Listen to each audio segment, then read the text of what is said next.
Dhaggeeffattoota qophii raadiyoo sagantaa sagalee misraachoo yooyyaa bakka jirtanutti araarri nageenyi fi arjummaan gooftaa keenya Yesuus Kiristoos almasih isa isiniif haa baay'atuuti.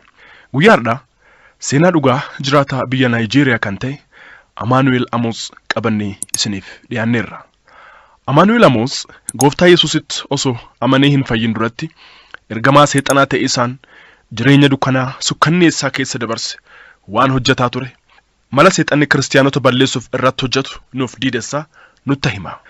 Duubarra garuu akkamitti akka gara gooftaa Yesuus beekisaatti isatti amaniisaatti akka dhufe achiin duuba haala si'oolii fi achi jiru hunda argee achiin duuba immoo gara mootummaa waaqaatti mootummaa samayii kan warra gooftaa Yesuusitti amananii isa hordofaa akka sagalee dubbii qonqoo isaa jiraataniif qophaa'es argee kan hundumaa booda du'aa ka'ee dhugaa arge kana dhugaa ba'e isiniif qabannee dhiyaanneerra. Barumsa guddaa jireenyaaf tajaajila keessaniif ta'u irraa argattan jennee abdii guutuu qabna. Seenaa kana kutaa adda addaatiin isiniif dhiyeessaa jiraachuun keenya ni yaadatama. Kutaan itti aanee jiru akkasitti isiniif dhiyaata. Obsaan haga dhumaatti nu dhaggeeffadhaan affeerraa keenya jaalalaati. Dursinee Waaqa kadhanna. Waaqa bara baraa jireenya nuuf kennitee carraa kana nuuf kennitee ergaati karaa tajaajilaa keetii kanaan nuuf dabarsite akka dhageenyuuf carraa kana waan nuuf kenniteef galanni ulfinneef kabajiseef ta'uti. Amma kunoo nus ergaa kana yoo dabarsinu nu gargaari. Lubbuun yookaan namni ergaa kana dhage'u kamiyyuu seenaa dhugaa kanarraa barumsa guddaa fudhatee jireenyaaf tajaajila isaatti jijjiiramni fi guddinni eebbi addaa haa ta'uufi. Namni haarinni kan gooftaa Yesuus hin beeknes ergaa kana dhaga'ee gara fayyinnaatti akka dhufuuf Waaqa hafuura keetti qulqullichaan isa gargaare. Karoorriif hojiin seexanaa kamiyyuu kan diigame haa ta'uti. Kana hundumaa waan gootuuf galatoomii maqaa gooftaa Yesuus Kiristoosiitiin akkas jennee walii galleessi kadhannaa. Ameen.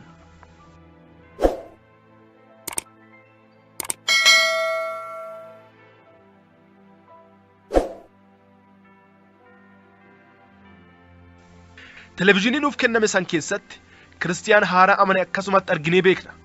Kanaafuu akka inni duba deebi'u cimsinee irratti hojjenna.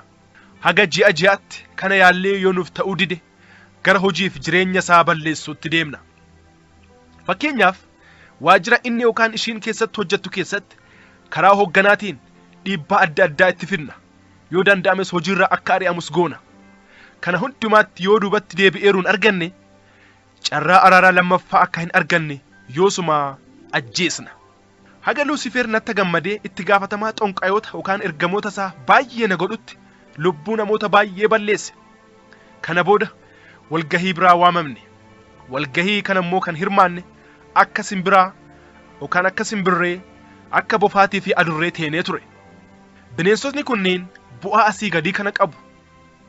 Warra seexana waammatanuuf gara simbirraatti geeddaramuun caalaatti ciccimoota isaan tolcha. Xonqayootaaf immoo gara adurreetti geeddaramuun ergamoota seexanaatiif namoota du'an haasessuuf isaan gargaara.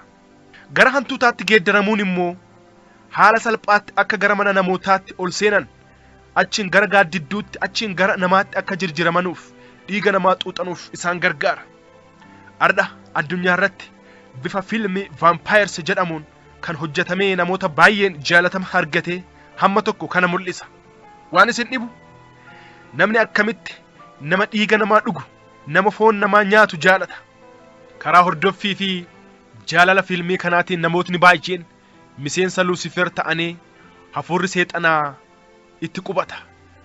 Mana jireenyaa godhatee keessa isaanii jiraata. Isaaniin hojjeta.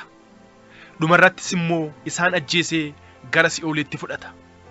Namoonni baay'een garuu ammas har'aa kanas sobamaa kan jiran baay'eedha. Ati garuu nama amma na dhageessu hin sobamin. Isaan sobamtee jireenya bara baraa mootummaa bara baraa kan gooftaan Yesuusiif qopheesse akka hin dhabneef jabaadhu. Gooftaatti maxxanii jiraadhu. Walgahii kana irrattis kaayoon keenya inni guddaan kiristaanota irratti kan xiyyeeffate ture. Kana fiixaan baasuufis walgahii addaa magaalaa Beeniinitti wal beellamnee gargarii kaane. Isa kanallee miidiyaalee bebbeekamoo adda addaatiin gaazexaa dabalatee himsisne. Haalli kun hundinuu haala gufuu takkaallee hin qabneen nuuf adeemuu jalqabe. Haa ta'u malee Tasa kiristaanotni biyya Naayijeeriyaa waaqa isaanii galateeffachuun kadhannaa cimaa jalqaban. Yeroo san karoorri nuti baafanne hundumtuu nu jalaa fashalaa'e. Diigama karoora keenyaa qofaa osoo hin ta'in mootummaa keenya keessattis raafamni hamaan ta'e. Kanarraa kan ka'e konfiraansiin keenyas in hafe. Dhuguma yeroo kiristaanotni waaqa isaanii dhugaaf hafuuraan kadhachuuf waaqessutti ka'an, mootummoonni dukkana'aa kan qilleensa irratti akkasumas bishaan galaanotaaf garboota keessatti qilee adda addaatti hojjetan hundinuu humna dhabu. Ergamoonni isaanii hundinuu bakka itti boqotan dhabu. Dhoksaa kana immoo kiristaanonni hundinuu beekanii cimsanii kadhachuu qaban. Dhuguma kiristaanotni aangoo waaqni karaa Yesuus Kiristoositiin kenneef beekanii osoo haalaan itti fayyadamanii addunyaa kana to'achuu ni danda'an turan. Addunyaa kanaaf Yesuus Kiristoos lallabuun fayyina kan fiduu danda'an kiristaanota qofa. Turtii muraasa duuba walgahii biraa Afrikaa kibbaatti teenya. Sana booda gara bishaan galaanaatti waamame. Yoo achi gahu immoo ammaan booda hojiin kiyya hundumtuu galaanaaf garba keessatti akka ta'ee fi hojii ciccimaa tokko tokko qofaaf gara lafaatti akka ergamu natti himame. Hojiin haaraanis naaf kenname. Hojiin haaraan kunis warra qoricha aadaa qopheessanuuf qoricha barbaachisu kennuu, badhaasa adda addaa erguu, mana kadhannaa, warra maseenaaf ijoollee kennuu, warra qabeenya hin qabneef qabeenya kennuufii fi kan kana fakkaatan hojjechuu ture. Sababa kana hundumaa goonuufis asii gaditti isiniif tarreessa. Tokkoffaa mana kadhannaa kan qopheessinuuf namni tokko waldaa banatee humna keenyaan fayyinaaf dinqii adda addaa akka raawwatuuf yoo barbaadu haaldureewwan asii gadii kan akka guutu godhama. Jalqaba irratti waggaa waggaatti lubbuu yookaan nama tokko yookaan lama nuuf kenniisaaf waadaa gala. Achiin duuba tajaajila mana kadhannaa kana keessatti sadarkaa addaarra yoo gahu akka gara miseensa keenyaatti makamu godhama. Sadaffaa irratti immoo namni kamiyyuu gara bakka kadhannaa kana seenu kophee yookaan caammaa isaa akka baafatu godhama. Kana hundumaa raawwateen duuba wantootni asii gadeen kunneen okkotee keessa kaa'amanii isaaf kennamu. Cabbii adii, lafee akkasumas dhiiga diimaa fi qoricha aadaatu kennamaaf. Waan kana hundumaa okkotee san waliin fidee mana kadhannaa san duratti akka okkotee san awwaalee gubbaa isaatti immoo mallattoon fannoo akka mul'atu godhama. Bakka bishaan adda addaatti immoo keessattuu bakka xabalaa jedhamutti waan hojii fayyisuu fakkaatu garuu kan hin taane baay'ee hojjanna.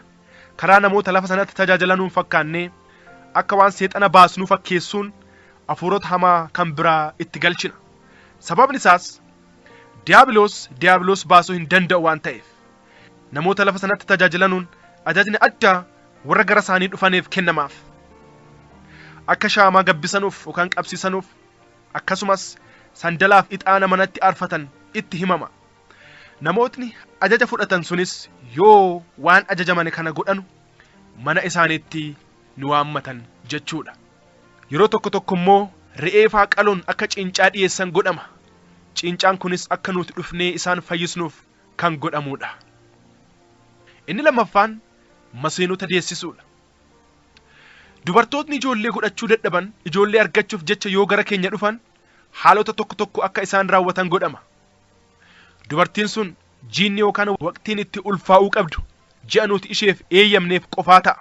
Sababni kun ta'uufis ijoollee kana isaaniif kennineen booda ji'uma isaaniif kennine sanatti deebisnee akka ajjeesnee tajaajila keenyaaf fudhannu waan beeknuuf. Haa ta'u malee ji'oota biraatti yoo dhalatan du'uu hin danda'anu. Yoo yaada keenya fudhatte qorichi isheen akka ulfooftuuf gargaarutu kennamaaf. Dubartiin maseenti takka gargaarsa barbaarsa gara ogeessa aadaa yoo dhuftu waan asii gadii kan akka gootuuf ajajni kennamaaf. Lukkuu adii, re'ee, daadhaa yookaan daaraa fi waan daa'imman itti habbaarattu akka qabattee dhiyaattu itti himama. Achiin duuba bakka isheen hin jirretti ogeessi aadaa isheen bira deemte sun waan isheen itti kennite san gara keenya fida. Nulli daaraa fooniif dhiiga namaatiin walitti makame itti kennina. Innis kanuma geessee nyaataan walitti makee kennaaf. Kana booda hin ulfoofti garuu daa'imni dhalatu sun nama sirrii miti. Kan dhalatu sun dubra yoo taate in guddatti haa ta'u malee umrii ishee guutuu dahuu yookaan ijoollee godhachuu hin dandeettu. maseena taatee jiraatti. Daa'imni dhalate sun yoo dhiira ta'e immoo tasa akka of ajjeesu leenjiin kennamaaf. Ijoolleen haala akkasiitiin dhalatan ijjumaa gonkumaa warra isaanii akka awwaalanuuf hin eeyyamamuuf. Warra isaanii dursanii du'an waan ta'eef. Asirratti akka isin hubattan wanni an fedhu sababi maseenummaa namoota baay'ee hojii seexanaati. Maaf jennaan dubartoonni baay'een ijoollee argatiisaaf jedhanii mana seexanaatti deemanii ijoollee maseena qofaa horatan.